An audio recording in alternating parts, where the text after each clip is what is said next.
Once finished, this building will be the only withdrawal management center in the community. Many people who seek help are sent to Cleveland or Columbus for treatment, and sometimes those people do not return home. What we found with this opioid epidemic is we needed not only a place locally that we could access quickly, was consistent so that we were providing consistent services on a regular basis, but also addressed a safety issue. Many of these people who have been using are scared to death to stop using. And the idea of putting them in a car and driving them an hour and a half away, dealing with people they've never seen before, that they're going to meet for 5 days, say goodbye and never see again, was not real conducive to keeping people actively involved in treatment. So we said we need another facility here. These are expensive buildings. Overall, the buildings are going to cost well over $2 million for the two.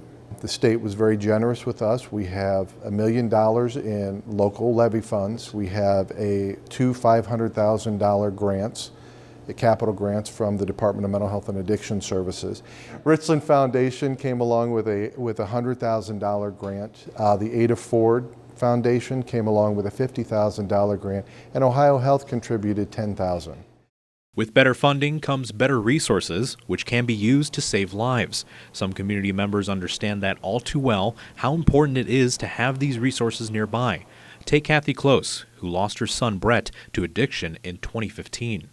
He fell into the heroin trap in 2007. So he struggled for a long time. We arranged to fly him out to California. He did a couple stints out there.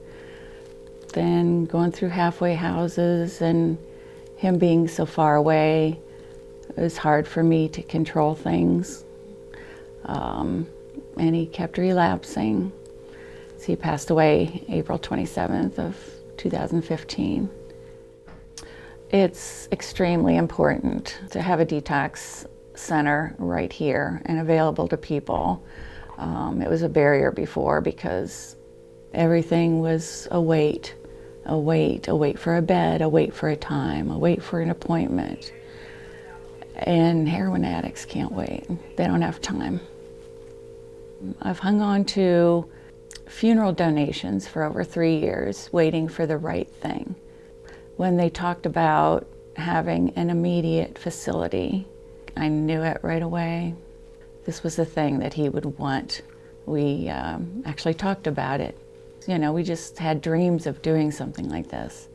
I just know it was something he wanted, that he needed. He couldn't be saved, but he would want other people to be saved. These new facilities will be a huge asset to the organization's toolbox, one that will allow the organization to help more people like Brett. Paige Rhodes and Elaine Serber know exactly how important it can be to have these resources nearby and accessible.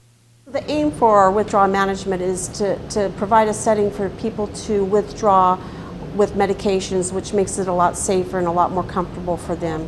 Once they're feeling a little bit better, then we start connecting them with groups or whatever their need is. We try to go ahead and link them with all the services while we have them there on the unit.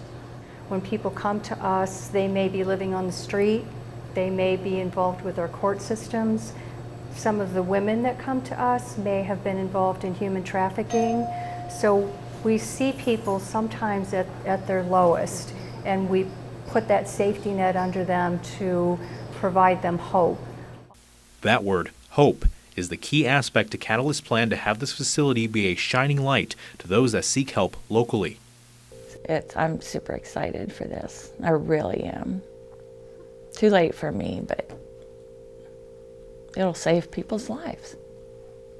Really will.